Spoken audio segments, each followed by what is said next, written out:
The gold penthouse key landed in Chloe Somerset's white-gloved palm before Vanessa Davenport's name disappeared from the 40-foot screen behind them. Vanessa stood 12 feet from the stage in a bright red tailored dress that cut through the room like a warning flare, while Julian Beaumont, polished in a black suit, held the microphone with the calm vanity of a man who believed cameras could turn theft into truth. Beside him, Chloe's soft white dress made her look delicate enough for sympathy and sharp enough for conquest. Then the screen changed from "Designed by Vanessa Davenport" to a Beaumont vision, and the brutal reality arrived without mercy.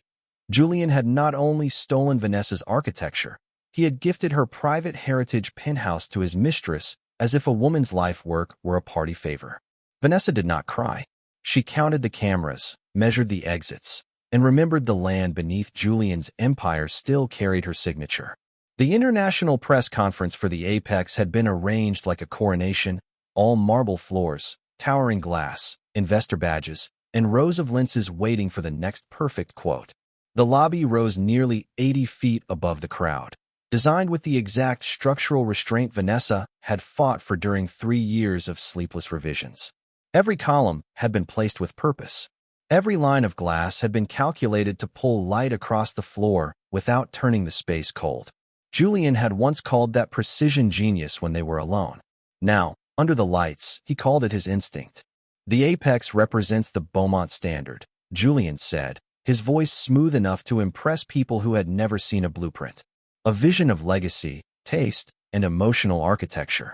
Vanessa watched the journalists write it down. She watched the board members accept it. She watched men who had sat across from her in design reviews pretend they had never heard her explain the load path, the sight lines, the residential crown, or the private penthouse garden she had designed in memory of her mother. Chloe lifted the key higher, turning slightly so the photographers could catch her profile. "I'm honored," she said, with that fragile little softness she used whenever she wanted cruelty to look feminine. "The penthouse is beautiful, of course, but I'll redesign it." Vanessa's taste has always been a little too technical, too cold, without emotion. That sentence moved through Vanessa with quiet permanence, colder than insult and deeper than public embarrassment. Not because Chloe understood design. She did not. Not because Julian had chosen her. Vanessa had already seen that truth forming in hotel lobbies, late-night texts, and the way he began saying "my project" when investors were in the room. What hurt was the performance of erasure. Julian had not merely betrayed a marriage. He had tried to rewrite the record while forcing Vanessa to stand there as witness. He wanted her silence framed as consent. He wanted her dignity mistaken for defeat. Vanessa lowered her eyes to the glossy event program in her hand, where her name had been reduced to consulting support. She folded the program once, cleanly, and placed it inside her red portfolio. A senior journalist called her name, asking whether she had any comment on Chloe's redesign plans. Julian looked toward her at last, not with fear, but with warning. Chloe leaned closer to the microphone, already tasting the next headline. Vanessa stepped forward just enough for the front row to see her face. "No comment today," she said. For words, calm and lethal. Julian's shoulders loosened because he misunderstood restraint. He thought money had trained her to absorb insult. He thought marriage had taught her to protect him from consequence. He thought the penthouse was the prize. But Vanessa was no longer looking at the key. She was thinking about the Lifeline Lease, the original land agreement that kept Beaumont Corp's headquarters breathing on ground Julian did not own. She remembered the moral and IP clause he had mocked as unnecessary, the emergency termination language he had signed because he never imagined his wife would become the injured party with the legal power to use it. The room kept applauding. Flash after flash washed over Julian's black suit and Chloe's white dress. Vanessa turned away from the stage and read, silent, upright, and untouched by the performance. By the time the applause reached its highest point, she had already stopped being his wife in her mind. By the time Julian thanked the world for believing in his vision, Vanessa had begun calculating the exact hour his empire would become an illegal occupant. Vanessa did not leave the Apex like a defeated wife. She left like an architect stepping away from a structure she already knew was unsafe. Behind her, the applause still belonged to Julian Beaumont. The flashes still worshipped Chloe Somerset, and the 40-foot screen still carried the lie that his vision had created what her hands, her calculations, and her legal patience had built. The red portfolio under her arm looked almost too simple for the damage it contained. She turned down the private corridor behind the stage and said to the quiet assistant, "Bring me the secure room." The assistant moved without asking why. Vanessa passed framed renderings of the apex that had once carried her initials in the lower margins, now cropped clean for the press release. Every missing mark was a confession. Every polished surface reflected how carefully Julian had prepared the humiliation, not because he loved Chloe more, but because he needed Vanessa smaller. At the end of the corridor, in a glass-walled VIP room used for investor interviews, Vanessa placed the portfolio on a black conference table and opened it. Inside lay the original Lifeline lease, the red wax termination notice, and a narrow stack of supporting exhibits arranged with the discipline of someone who had expected betrayal before she admitted it to herself. She had not prepared it out of bitterness. She had prepared it because buildings survive only when someone respects the foundation. "Timestamp the notice," she said. On the first page, the clause title was Clean and Merciless, Moral and Intellectual Property Breach, Emergency Termination Right. Julian had laughed at that section years ago, calling it excessive, calling it one of Vanessa's legal little anxieties. He had signed it anyway because arrogance makes men careless around paperwork they think belongs to weaker people. Now that signature sat beneath the only sentence that mattered. Any fraudulent misrepresentation of intellectual authorship tied to leased corporate land triggered immediate cancellation. Vanessa reviewed the evidence without rushing. The altered event program, the revised screen credits, the press packet naming Julian as sole creative authority, Chloe's recorded statement announcing a redesign of a penthouse she did not legally own. The gift deed draft Julian's office had circulated before confirming title authority. Each page carried no emotion, which made it more dangerous. Pain could be dismissed. Documentation could not. Vanessa attached the files to 4 separate notices: Beaumont Corp Compliance, the Lender Syndicate, the Land Use Office, and the Internal Legal Department. She did not send a message to Julian first. He had chosen cameras for his announcement, so she chose institutions for hers. Then she pressed send. Across the hallway, Julian was still giving private remarks to a cluster of journalists, his black suit immaculate, his voice warm with manufactured humility. Chloe stood beside him in white, speaking about softness, taste, and the future of luxury living, as if stealing a room made her an authority on space. A staff member approached Julian with a tablet. Vanessa saw the moment his rhythm changed, not into panic, not into collapse, but into a hard pause that cut through his performance. His eyes moved once across the screen. His fingers tightened around the edge of the tablet. For the first time that evening, the microphone did not know what to do with his silence. He looked toward the glass room and found Vanessa watching him. She was not pleading. She was not waiting. She was closing the portfolio. Julian excused himself from the journalists with a sentence too polished to sound natural and crossed the corridor faster than dignity allowed. Chloe followed 3 steps behind, still holding the penthouse key like it could protect her. "Vanessa," Julian said, keeping his voice low, "whatever point you're trying to make, this is not the place." She looked at the key in Chloe's hand, then back at him. "You made it the place." His jaw worked once before he answered, and the old vanity returned because he needed it to survive the room. He told her the credits were a branding decision. The penthouse transfer was symbolic, and her reaction was disproportionate. Vanessa listened the way a structural engineer listens to a wall before marking it condemned. She had loved him once, or at least the version of him who used to stand beside her drawings and pretend admiration was not envy. But tonight had clarified what affection had blurred. Julian did not believe he had crossed a line. He believed the line should move for him. Vanessa slid a copy of the red wax termination notice across the table. "Your headquarters has until midnight to vacate legal dependence on my land." Chloe's face lost its staged softness, leaving something sharper and far less marketable underneath. Julian stared at the red wax seal as if it had insulted him in a language he finally understood. "You wouldn't do that," he said. Vanessa lifted the original Lifeline lease and placed it back inside her portfolio. "I already did."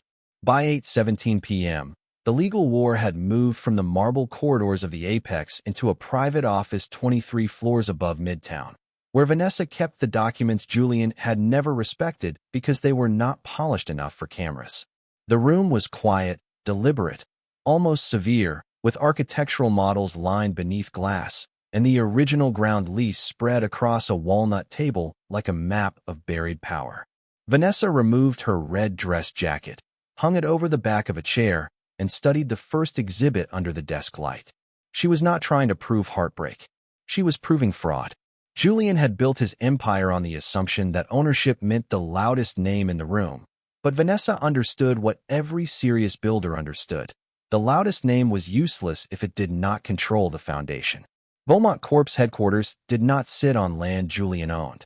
It sat on land Vanessa had inherited, protected, and leased through a contract so precise that even a careless billionaire could become trapped inside his own signature. She marked the breach timeline with a red pencil. First came the revised credit package that erased her authorship. Then came the investor presentation naming Julian as sole creative authority.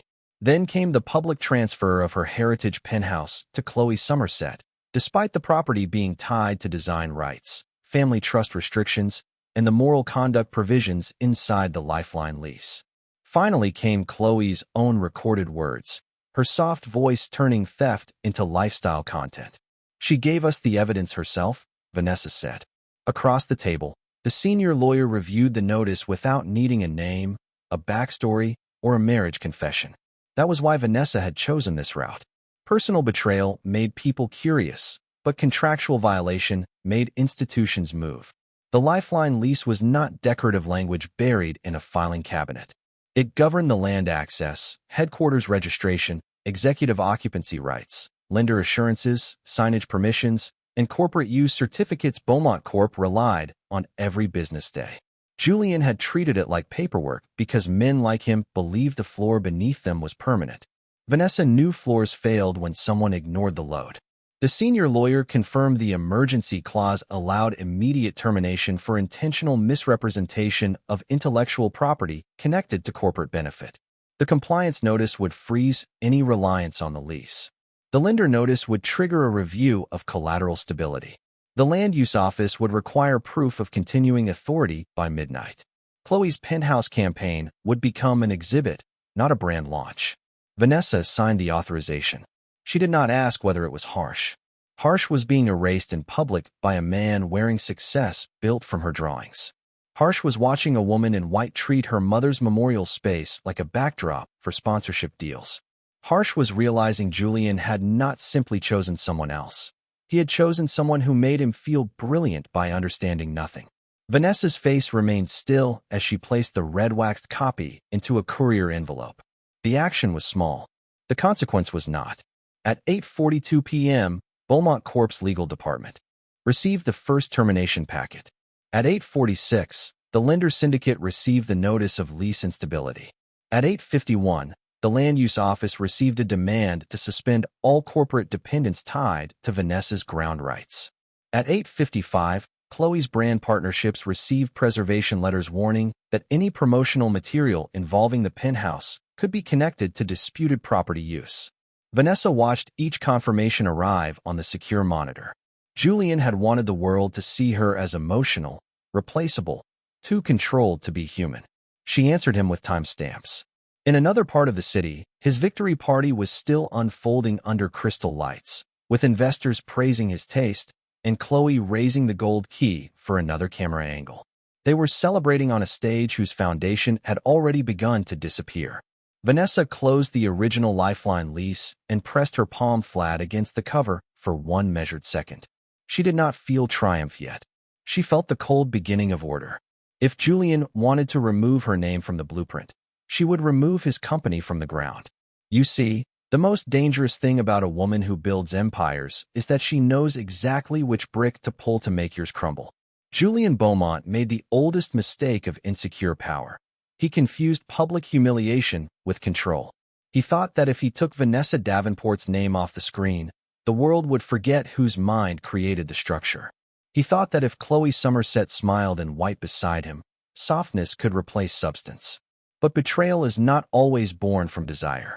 Sometimes it is born from envy. Julian did not simply want Chloe. He wanted a version of life where no one could compare him to his wife and find him lacking. He needed Vanessa quiet because her brilliance made his vanity look rented. Tell me, what would you do if the person you helped build decided your silence was proof that you could be erased? Vanessa did not answer that question with tears. She answered it with architecture. By midnight, she was standing inside a narrow, unfinished studio 12 blocks from Beaumont Corp's headquarters, where the walls were bare, the floors smelled faintly of new oak, and the city lights stretched beyond the glass like a blueprint waiting for command. There was no sign on the door yet, no receptionist, no staged luxury, no champagne table, no photographers asking Julian to define genius.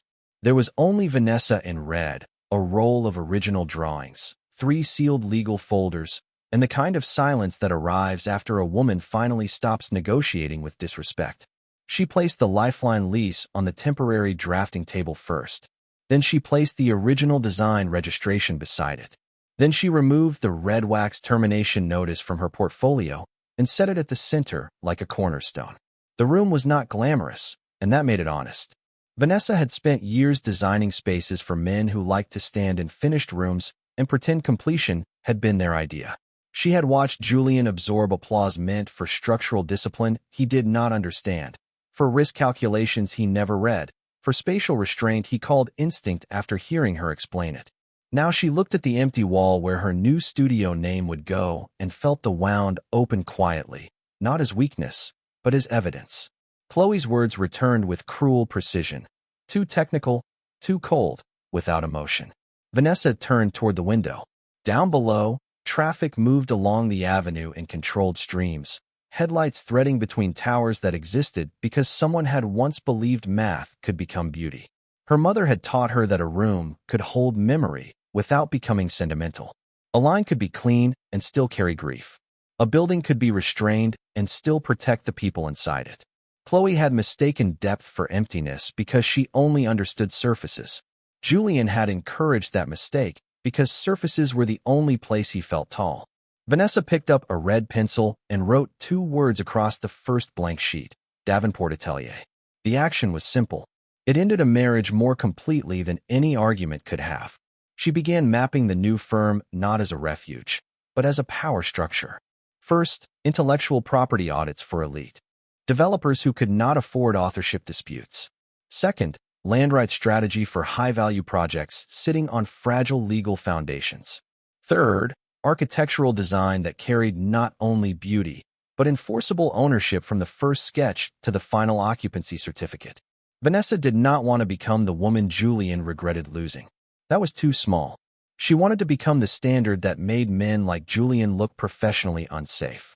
At 12:18 a.m., the first lender response arrived, requesting an emergency review. At 12:23, the land use office acknowledged receipt of the lease termination. At 12:31, a private investor who had ignored her at the apex requested a confidential meeting. Vanessa read each message without smiling, not because she lacked satisfaction, but because discipline had replaced adrenaline. On the far side of the studio, the glass reflected her red silhouette against the dark skyline, alone but no longer diminished. She took the event program from her portfolio, the one that had reduced her to consulting support, and placed it beneath the new sheet bearing her studio name. Then she pressed the red pencil over Julian's printed credit and drew one clean line through it. If they wanted to erase her from the blueprint, she would build a city where his name carried no weight. By 6:40 the next morning, Davenport Atelier existed on paper before it existed on glass, and that was exactly how Vanessa wanted it. She had slept less than 3 hours, changed into a sharp red suit, and returned to the unfinished studio with a precision that made exhaustion look like discipline. The city outside had turned pale behind the windows, but inside, her new empire began with ownership, not decoration. She signed the formation documents first. Vanessa did not build Davenport Atelier as a revenge office. She built it as a correction to a market that had mistaken spectacle for intelligence for too long. The first wall she filled was not with awards, photographs, or sentimental proof of survival. She pinned up the original Apex structural drawings, the design registration receipts, the land ownership abstracts, and the clauses Julian had treated like harmless language. Then she wrote 3 service divisions across a white drafting board: design authority, land integrity, intellectual property defense. No project leaves this office without protected authorship, she said. The quiet assistant, now sitting across from her with a laptop and a fresh legal pad, wrote the sentence down exactly. Vanessa knew luxury developers loved glass towers, private clubs, rooftop gardens, and language about legacy. But few of them understood how easily prestige collapsed when the name on the brochure did not match the rights beneath the building. She would give them beauty, but she would also give them proof. She would give them skyline presence, but she would also give them enforceable ground control. She would give them architecture that could survive both weather and ego. At 7:15 a.m., the first confidential call came from a developer whose project sat 2 miles south of the apex and suddenly needed a principal architect who understood IP exposure. At 7:32, a private equity representative requested a review of land use vulnerabilities in 3 luxury properties. At 7:49, an architecture board member who had avoided her eyes at Julian's press conference sent a formal note asking whether Vanessa would consider leading an ethics panel on authorship protection. She accepted none of it immediately. Power was most valuable when it did not appear hungry. Vanessa reviewed every request, sorted them by legal strength, and declined the ones that smelled like panic without respect. Julian had taught her one useful thing by accident. Access should never be given to people who only discover your value when their own risk becomes visible. Across town, Chloe Somerset uploaded a polished morning video from the Penthouse lobby, still pretending the key in her hand represented arrival instead of liability.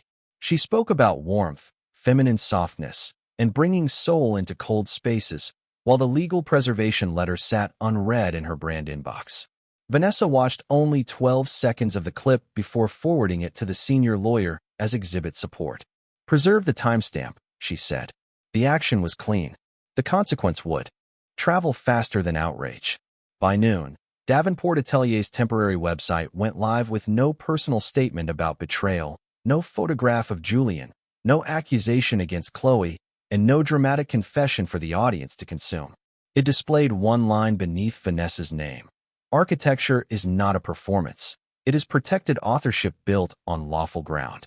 Under that, 3 case study categories appeared without naming the apex directly: erased design credit, disputed luxury occupancy, and lease-dependent corporate exposure. Investors understood the message. Lawyers understood it faster. Journalists understood it by dinner. Vanessa stood in front of the blank glass entry door as the installer applied the first red lettering of Davenport Atelier.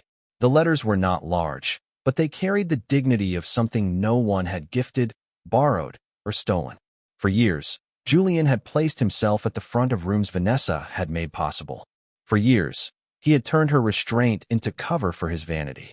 Now the market was beginning to separate the man who sold the dream from the woman who understood the foundation.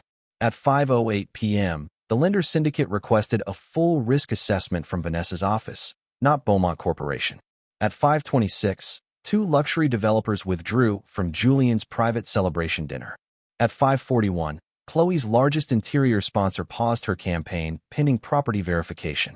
Vanessa read the updates without lifting her chin. She was not chasing Julian's ruin. She was building beyond his reach. As evening settled over the studio, she placed the red wax termination notice inside a locked drawer and rolled out a blank sheet for Davenport Atelier's first independent tower concept. It would be clean, elevated, legally armored, and entirely hers. Vanessa picked up the red pencil. The first line belonged to no one else. Within 9 days, Vanessa Davenport stopped being the woman Julian Beaumont had tried to erase and became the person every serious room needed to understand before making a move. Davenport Atelier's glass door now carried its red lettering with quiet authority, and behind it, the studio had transformed from an unfinished refuge into a command center of models, legal maps, digital filings, and private project proposals worth more than Julian's public confidence. Vanessa wore red at every meeting, not as a costume, but as a warning that she would never again soften herself to make theft look comfortable. Developers came in expecting design advice and left understanding risk. Investors came in asking about skyline value, and left asking who actually owned the ground beneath their towers. Lawyers came in with contract questions and left with entire vulnerabilities marked in red pencil. Vanessa did not raise her voice once. She did not need to. The market had finally discovered that beauty without legal structure was expensive theater. Her first major move was not a press interview, though the requests came by the dozen. It was a confidential symposium held inside Davenport Atelier for lenders, architects, landowners, and ethics officers who had spent years treating authorship as a ceremonial line on a brochure. Vanessa placed 3 case studies on the table without naming Julian directly. A tower credited to the wrong executive, a penthouse promoted by a non-owner, and a corporation whose headquarters depended on a lease it had morally breached. Everyone in the room understood. No one interrupted. Across the city, Julian tried to keep Beaumont Corp standing through charm, pressure, and emergency calls that revealed more desperation than strategy. His black suit remained perfect, but his timing did not. In one lender meeting, he opened the wrong file twice, then stared too long at a clause his attorneys should have explained months earlier. His voice did not break. It simply lost its old command. The lender representative asked one question: who currently controls the land authority? Julian did not answer fast enough. That pause cost him more than any accusation could have. Chloe Somerset, meanwhile, tried to turn uncertainty into content. She filmed herself in white near the penthouse elevator, speaking about renewal, feminine space, and the future of luxury taste. But the comments had changed. Viewers were asking whether she owned the unit. Brands were asking whether the campaign was legally cleared. Her manager was asking why every sponsor email now mentioned disputed property use. Chloe had built her influence on looking untouchable, but influence becomes fragile when paperwork enters the frame. Vanessa's second major move arrived through the architecture board. They asked her to lead a closed review on intellectual property protection for high-value developments. Julian had once expected that board to validate him. Instead, they studied Vanessa's framework: authorship registration before concept release, land right verification before public launch, moral conduct triggers for executive misuse, and enforceable credit language tied to financing. She spoke for 42 minutes without naming her pain. A building can survive wind, she said. It cannot survive a dishonest foundation. By evening, 3 national firms requested licensing terms for her authorship protection model. 2 lenders asked Davenport Atelier to review future luxury deals before funding. A major developer withdrew a proposal from Beaumont Corp and redirected it to Vanessa's office with a single line: "We prefer structural certainty." That was the moment power shifted fully. Not with applause, not with scandal, with procurement. Vanessa stood at the long drafting table after everyone left, reading the new inquiries while the city glowed gold beyond the glass. She felt the old wound move through her, quieter now, less like humiliation and more like distance. Julian had wanted Chloe to be the face of his empire because she made vanity look soft. Vanessa had become the standard of the market because she made integrity profitable. At 7:06 p.m., a notification arrived from the land use office confirming accelerated review of Beaumont Corp's occupancy status. At 7:09, the lender syndicate requested Vanessa's formal declaration on whether the Lifeline lease could be restored. At 7:12, Julian's office sent its first direct message in 3 days: urgent discussion requested. Vanessa read it, placed the phone face down, and returned to her new tower concept. "No," she said to the empty studio. The first line of the drawing rose cleanly beneath her hand. The next morning, Beaumont Corp's headquarters still looked powerful from the street, but power was already peeling away from the glass. The Blackstone lobby had been designed to make visitors feel small, with 40-foot columns, polished security desks, and Julian Beaumont's name mounted in brushed metal above the reception wall. By 9:03 a.m., a red legal notice had been placed beside that name, and the building no longer read as a monument. It read as evidence.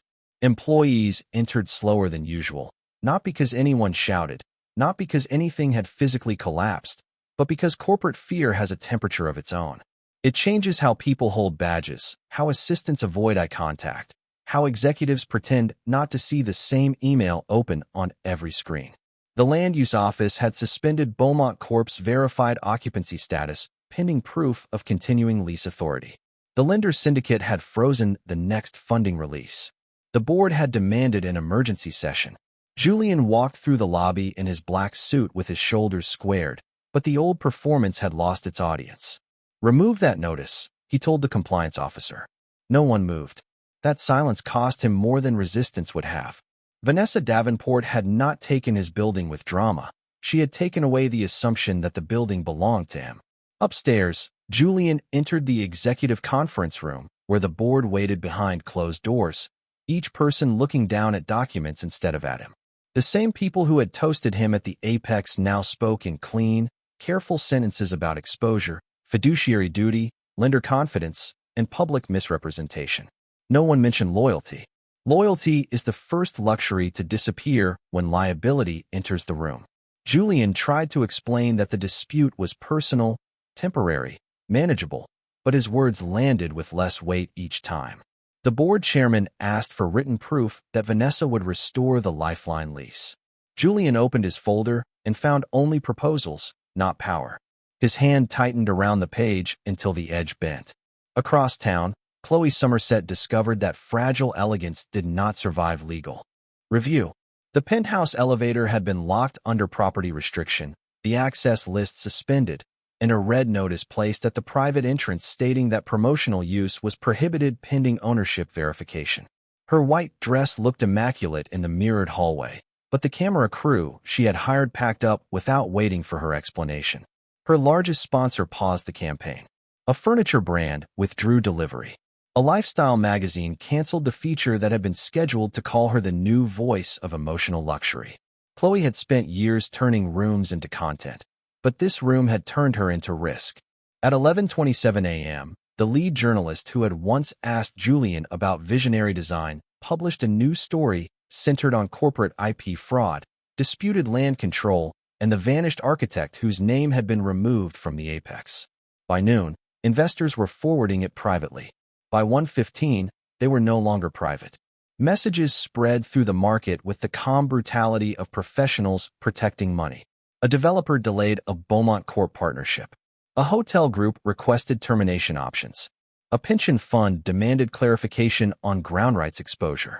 Julian's phone filled with names that had once answered immediately and now offered only assistance, calendars, and carefully worded delays. He did not fall apart. He stood behind his desk, staring at the skyline Vanessa had helped him enter, and realized the city was no longer looking back at him. At Davenport Atelier, Vanessa received the updates in measured order. She wore red, reviewed a new tower model, and read each report without turning Beaumont's collapse into entertainment. She understood the difference between vengeance and consequence. Vengeance chases pain. Consequence lets the record speak. The senior lawyer informed her that Beaumont Corp had failed to provide valid lease restoration by the required deadline. The headquarters was now operating under disputed occupancy during emergency land use review, and every hour increased lender pressure. Vanessa placed the report beside her first independent tower concept. "Proceed with formal enforcement," she said. Her words moved through the system faster than Julian's entire public relations team. By late afternoon, court-backed emergency enforcement banners appeared across the headquarters entrance in red, not loud, not theatrical, simply unavoidable. Employees photographed them from across the street. News crews framed them beneath Julian's name. Board members left through a side exit. Chloe's manager stopped taking her calls. Julian remained inside, not crying, not begging, not kneeling, but losing something quieter and more final. The ability to make people believe his version of reality. The empire did not collapse in spectacle. It emptied through calendar invites, withdrawn funding, canceled coverage, locked doors, and unanswered phones. Vanessa had pulled one brick. Beaumont Corp learned it had been standing on her ground the entire time.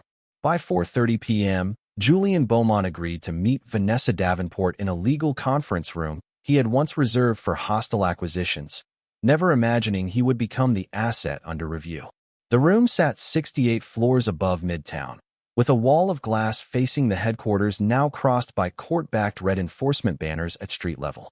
Vanessa arrived first in a tailored red suit, carrying the original Lifeline lease in a slim portfolio, while the senior lawyer placed a single copy of the termination record on the table.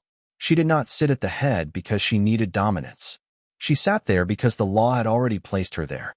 Julian entered in a black suit that still fit him perfectly, but no longer protected him.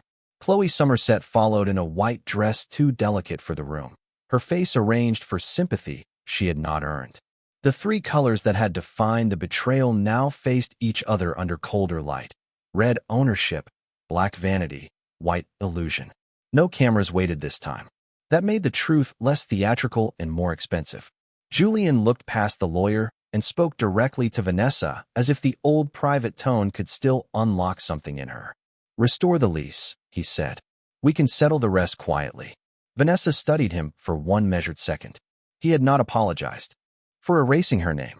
He had not acknowledged the penthouse, the stolen credit, the public insult, or the way he had turned her mother's memorial space into Chloe's branding prop. He had come to negotiate with the same arrogance that had created the breach, only now dressed as urgency. "The lease is not paused," Vanessa said. "It is terminated." Chloe shifted in her chair, fingers folded over a small white handbag, trying to look peripheral to a scandal that had carried her voice, her content, and her ambition. "I didn't know the legal details," she said. "Julian told me it was handled." Vanessa turned to her calmly. "You knew enough to call my work cold while standing inside my inheritance." The sentence did not rise. It landed. Chloe's mouth tightened, and for once, fragility had no market value. Julian leaned forward, lowering his voice as if the room might still belong to him if he made it smaller. He offered a public correction, a restored design credit, a financial settlement, even a new licensing structure under Beaumont Corp's name. Each offer exposed the same misunderstanding. He believed Vanessa wanted admission. She wanted removal. He believed she wanted to be placed back into his story. She had already started writing beyond it. The senior lawyer slid the lender notice forward, then the land use suspension, then the documentation showing Chloe's penthouse promotions as evidence of unauthorized benefit. Julian looked at each page without touching them. His hands stayed on the table, fingers spread, then gradually tightened until his knuckles looked pale against the black cuff of his suit. Vanessa watched that small loss of control with no pleasure. It was not satisfying to see a man meet the truth late. It was only necessary. "You don't understand what this does," Julian said, his voice thinner now. "If Beaumont loses headquarters authority, the financing chain breaks." Vanessa nodded once. "I understand exactly what it does." Outside the glass, the city moved with its usual indifference, traffic threading between towers, elevators rising, deals shifting from one powerful hand to another. Julian had spent years mistaking the skyline for loyalty. Markets did not mourn men who confused borrowed ground for ownership. Chloe glanced toward him, waiting for rescue, then toward Vanessa, waiting for mercy, and found neither performance available. Vanessa opened the portfolio and placed the original Lifeline lease in front of Julian, red wax intact, signature pages marked. "You were never afraid of losing me," she said. "You were afraid the world would learn you were not the mind behind the buildings." Julian did not answer. His throat moved once, but no sentence followed. That was the moment his real wound entered the room. Not betrayal. Exposure. Not divorce. Proof. Vanessa continued, quieter than before. "So you chose a woman who praised the costume because she could not read the blueprint." Chloe looked down. Julian stared at the lease as if the document had become a mirror he could not turn away from. The senior lawyer asked whether Beaumont Corp had any valid objection to the termination record. Julian's attorney reviewed the pages, then gave the only answer the room allowed. Intentional breach made restoration discretionary, and discretion belonged entirely to Vanessa. Julian's confidence had not shattered loudly. It had been reduced to procedure. Vanessa stood, collecting only the original lease, leaving the copies behind as if leaving a failed structure to inspection. Julian finally said her name, not with love, but with the panic of a man reaching for the last familiar exit in a collapsing business model. Vanessa paused at the glass entrance. "You gave away the penthouse because you thought it was the prize," she said. "You forgot to ask who owned the ground." Then she left without turning back, red against the sterile hallway, while Julian remained seated in black and Chloe sat beside him in white, both trapped inside a room where performance had no legal standing. True power isn't having your name on a building. It's owning the very ground the building stands on. That is the lesson Julian Beaumont learned too late, and the lesson Vanessa Davenport had carried quietly all along. Betrayal has a price, but not always the one people imagine. Sometimes the price is not losing a spouse, a mansion, or a public image. Sometimes the real price is losing the invisible structure that allowed the lie to stand. Julian believed betrayal was a private act with public benefits. He thought humiliation would make Vanessa shrink, and he thought Chloe Somerset's admiration would make him feel like the genius he had never been. But stolen brilliance does not become yours because people applaud it. A borrowed foundation does not become ownership because your name is on the glass. And when a woman who built the system finally stops protecting the man who misused it, the collapse does not need noise. It only needs truth. 3 months later, Vanessa stood inside Davenport Atelier at sunrise, wearing a red suit cut with the clean precision of her own drawings. Looking down through floor-to-ceiling glass at the city, she no longer entered through anyone else's permission. Her studio occupied the top floor of a renovated limestone building with 22-foot ceilings, pale oak floors, red-lined drafting tables, and a private archive where every design, every registration, and every land rights agreement carried her name before anyone else saw the concept. Outside the glass, 12 blocks away, Julian's former headquarters remained restricted at the entrance under court-backed red enforcement banners, the black Beaumont lettering still mounted above the doors, but drained of command. The building had not disappeared. That was what made the image stronger. It stood there as proof that height means nothing when the ground has rejected you. Vanessa did not stare at it with hatred. Hatred would have kept her tied to the man who mistook her restraint for weakness. She looked at it the way an architect looks at a failed structure, with clarity, documentation, and no desire to move back inside. Behind her, Davenport Atelier had become the first call for developers who wanted beauty protected by authorship, lenders who wanted land integrity before financing, and young architects who had once thought silence was the cost of survival. Vanessa changed that rule. She built a firm where credit was written early, ownership was defended legally, and brilliance did not need permission from someone. Louder. On the central table lay her newest tower model, clean and luminous, with a red foundation line running beneath the entire structure. It was not decorative.